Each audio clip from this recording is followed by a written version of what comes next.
Hello दोस्तों, आप सभी का स्वागत है एक और न्यू वीडियो में। क्या यीशु मसीह ने शादी की थी? इस बात को लेकर काफ़ी सारे लोगों के मन में अपने अपने मत हैं। यहाँ पर कुछ लोग मानते हैं कि यीशु मसीह ने शादी नहीं की थी और यहीं पर कुछ लोग मानते हैं कि यीशु मसीह ने शादी की थी। लेकिन सच्चाई क्या है? वह सच्चाई से भागते हैं, लेकिन इनमें से कोई भी एक दूसरे की बातें मानने के लिए तैयार नहीं है। तो आइए आज की वीडियो में हम यह जानेंगे कि इस विषय में कि यीशु मसीह ने शादी की थी या नहीं, इस पर पवित्र शास्त्र क्या कहता है, और उसके साथ साथ लोगों के विचारों को भी हम सबसे पहले समझेंगे। यहाँ पर समझने की सबसे पहली बात यह है कि लोग अगर यीशु मसीह को शादीशुदा मानते हैं तो वह किस आधार पर मानते हैं, और कुछ लोग जो यीशु मसीह को यह कहते हैं कि उन्होंने शादी नहीं की थी तो वो किस आधार पर यह मानते हैं कि उन्होंने शादी नहीं की थी। तो आइए सबसे पहले हम इस आधार को जानते हैं कि दोनों बातों के आधार क्या है। तो सबसे पहले हम यह जानते हैं कि लोग कहते हैं कि यीशु मसीह ने शादी की थी, तो उनका आधार क्या था। पवित्र शास्त्र में एक स्त्री का वर्णन है जिसको मरियम मगदलीनी कहते हैं। एक बार यीशु मसीह उसके घर गए थे और उन्होंने सुसमाचार प्रचार दिया। वहाँ पर मरियम मगदलीनी और उनकी एक बहन थी। जब यीशु मसीह प्रचार कर रहे थे तो मरियम मगदलीनी सारे काम छोड़कर यीशु मसीह के द्वारा सुनाए गए वचन सुन रही थी, लेकिन उसकी बहन उनके देख रेख और रख रखाव के लिए देख रही थी, खाना बना रही थी, सारी व्यवस्था देख रही थी। यहाँ पर उसका एक भाई भी था जिसका नाम लाजर था। जब यीशु मसीह वहाँ पर आए और सुसमाचार प्रचार किया और उन्हें संदेश दिए, फिर वहाँ से चले गए।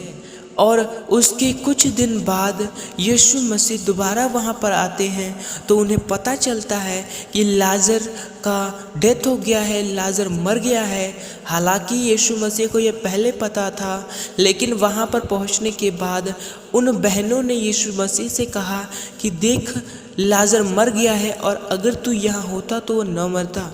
फिर यीशु मसीह उसे 4 दिन की कब्र से उसे बाहर निकालते हैं और उसे जीवित करते हैं। तो यहाँ पर पहला संकेत ये मिलता है, जो ये मरियम मगदलीनी थी जो लाजर की बहन थी। कुछ लोग मानते हैं कि यीशु मसीह ने मरियम मगदलीनी से विवाह किया था। हालांकि इसका कोई भी पक्का प्रूफ बाइबल में नहीं है और कहने वाले इसका कोई प्रूफ न दे सके, लेकिन कहने वाले इस आधार पे कहते हैं कि यीशु मसीह ने मरियम मगदलीनी के साथ विवाह किया था और उसके साथ वे रहते थे। लेकिन मैं ऐसा कह रहा हूँ, इसका कोई भी प्रूफ नहीं है, क्योंकि ऐसा कहने वालों ने कोई प्रूफ नहीं दिया है और वास्तव में इसका कोई प्रूफ नहीं है। और यीशु मसीह ने मरियम मगदलीनी के साथ विवाह नहीं किया था। वो ऐसा इस आधार पे कहते हैं क्योंकि यीशु मसीह मरियम मगदलीनी से कनेक्शन में थे। कनेक्शन में होने का मतलब ये है कि मरियम मगदलीनी विश्वासी थी, परमेश्वर पर विश्वास करती थी और यीशु मसीह पर विश्वास करती थी कि वो परमेश्वर का पुत्र है, और परमेश्वर के द्वारा वह वचनों को सुनती थी, समझती थी और उसे ग्रहण करती थी, मानती थी। बस इसी कारण से कहने वाले कहते हैं कि यीशु मसीह ने मरियम मगदलीनी के साथ विवाह किया था। तो आपने यह जाना कि लोग यीशु मसीह को शादीशुदा क्यों कहते हैं और इसके पीछे का कारण क्या है। अब हम जानते हैं कि जितने भी लोग यीशु मसीह को शादीशुदा नहीं है ऐसा कहते हैं, तो उनका आधार क्या है। वह ऐसा इसलिए कहते हैं क्योंकि उन्होंने पूरी बाइबल पढ़ रखी होती है, परमेश्वर के कलाम को पढ़ रखा होता है। क्योंकि बाइबल कहती है कि यीशु मसीह ने विवाह नहीं किया था। जितनों ने उन्हें विवाह का प्रस्ताव दिया, यीशु मसीह ने उन्हें वचन दिए, ना कि उन्हें विवाह करने का प्रस्ताव स्वीकार किया। लेकिन बाइबल में हमें इसका एक अच्छा और पक्का प्रूफ ये मिलता है कि उत्पत्ति के समय जब परमेश्वर ने आदम हवा को बनाया तो आदम पाप में नहीं गिरा, बल्कि हवा के द्वारा वो पाप में गिरा और वह पाप में गिरने के बाद पाप में पड़ा रहा। तो यहाँ पर यह देखने वाली बात है कि आदम जो परमेश्वर के साथ चलता था, एक स्त्री के कारण पाप में गिरा। बस इसी घटना को देखते हुए यीशु मसीह ने कभी विवाह नहीं किया था। अगर यीशु मसीह विवाह करते तो उनकी स्त्री के चलते वह परमेश्वर के कार्य को न कर पाते, क्योंकि जब अब्राहम के जीवन में परीक्षा आया तो उसकी पत्नी ने उन्हें गिराने का प्रयास किया।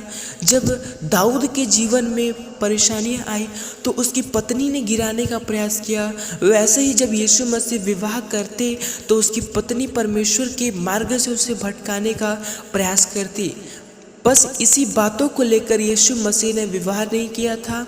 और जो लोग कहते हैं कि यीशु मसीह ने विवाह नहीं किया था, उनका आधार भी यही है और कंसेप्ट की बातें, पॉइंट की बातें यही है कि अगर यीशु मसीह विवाह करते तो वह अपने मार्ग से भटक सकते थे। हालांकि वो नहीं भटकते, लेकिन उनकी स्त्री उन्हें भटकाने का प्रयास करती, इसलिए उन्होंने अपने पूरे जीवन भर में शादी नहीं किया था। और हालांकि बाइबल में उन्हें यह क्यों कहा गया है कि यह कलीसिया का दूल्हा है और यीशु एक दूल्हा है, और अगर यीशु को दूल्हा कहा गया है तो जाहिर सी बात है कि यीशु मसीह की शादी हुई होगी। मैं बता दूं, इसके पीछे का कारण यह है कि यीशु मसीह को दूल्हा इसलिए कहा जाता है कि जितनी भी कलीसिया, जितनी भी चर्चेज हैं, बाइबल कहती है कि जितनी भी कलीसिया और जितनी भी चर्चेज हैं वह यीशु मसीह की दुल्हन है। जब यीशु मसीह आएंगे तो अपने दुल्हन को साथ लेकर जाएंगे। इसका मतलब है वह हमें साथ लेकर जाएंगे। केवल ऐसा उदाहरण दिया जाता है कि यीशु दूल्हा है, आएगा अपने दुल्हन को लेकर जाएगा। वैसे ही यीशु आएंगे और अपने विश्वासियों को, परमेश्वर के लोगों को अपने साथ लेकर जाएंगे, इसलिए उन्हें दूल्हा कहा जाता है। क्योंकि वचन में एक 7 कुंवारियों का दृष्टांत है जिसमें यीशु मसीह को दूल्हा करके रिप्रेजेंट किया गया है। बस इसी घटना को लेकर यीशु मसीह को दूल्हा कहा जाता है और कलीसिया को दुल्हन कहा जाता है। लेकिन वास्तव में यीशु मसीह को दूल्हा नहीं बल्कि एक उद्धारकर्ता परमेश्वर कहा जाना चाहिए, जो हमारे जीवन के परेशानियों को दूर करता है और हमारा उद्धार करता है, सच्चाई की ओर हमें फिराता है, मन फिराव का संदेश देता है, हमारे पापों को हमारे जीवन से निकाल कर फेंक देता है। तो इस वीडियो में बताया गया आपको सभी पॉइंट आई होप समझ आया होगा। यीशु मसीह को मानने वाले और यीशु मसीह को ना मानने वाले दोनों इन बातों पर आज भी बहस करते हैं कि क्या यीशु मसीह शादीशुदा थे। अगर शादीशुदा नहीं थे तो यीशु मसीह को दूल्हा क्यों कहा जाता है। तो इन छोटी छोटी बातों को लेकर काफ़ी सारे लोग बहस करते हैं। आई होप आज की वीडियो से आपको यह क्लियर हो गया होगा कि यीशु मसीह को दूल्हा क्यों कहते हैं और उनकी दुल्हन कौन है। और इस वीडियो में बताई गई सभी बातें आपको समझ आई होगी। अगर आपको समझ आई है तो इस वीडियो को लाइक करके चैनल को सब्सक्राइब कर दें और इस वीडियो को अपने प्रिय लोगों के साथ शेयर कर दें, अपने लोगों के साथ शेयर कर दें, जिससे वह भी इस प्रश्न का उत्तर पा सके कि क्या यीशु मसीह शादीशुदा थे या नहीं, इसके बारे में वह भी जान सके। तो आज की वीडियो को हम यहीं तक रखते हैं। आई होप आज की वीडियो को आपने कुछ सीखा होगा, कुछ समझा होगा। तो आज की वीडियो इतना ही, मिलते हैं नेक्स्ट वीडियो में। आप सभी को जय मसीह की। Praise the Lord.